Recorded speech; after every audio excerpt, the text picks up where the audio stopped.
Hello everyone and welcome back to Sandy Says. In today's video I'm going to show you how to open and close the Graco Mockingbird stroller. To fold your stroller, you're going to go to the center of the handlebar. On top, you're going to slide the gray latch, and at the same time you're going to push the button that's on the underside of the handle.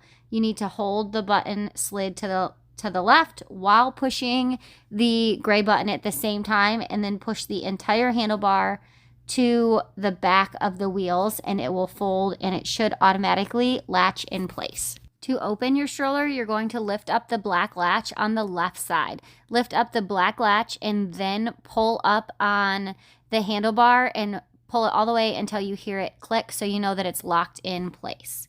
To move around the bassinet, all you're going to do is push the white buttons that are on the right and the left side of the handlebars, push those at the same time and then flip it around. Again, you line up those mechanisms and then wait until you hear it click in place, and that is the same for the reverse and the back. As always, thank you guys so much for watching. If you have any questions, please comment down below. I will do my best to get you the answers that you need, and if you're new, hit the subscribe button and give me a thumbs up. It really helps me out. Thank you guys. I'll see you in the next one.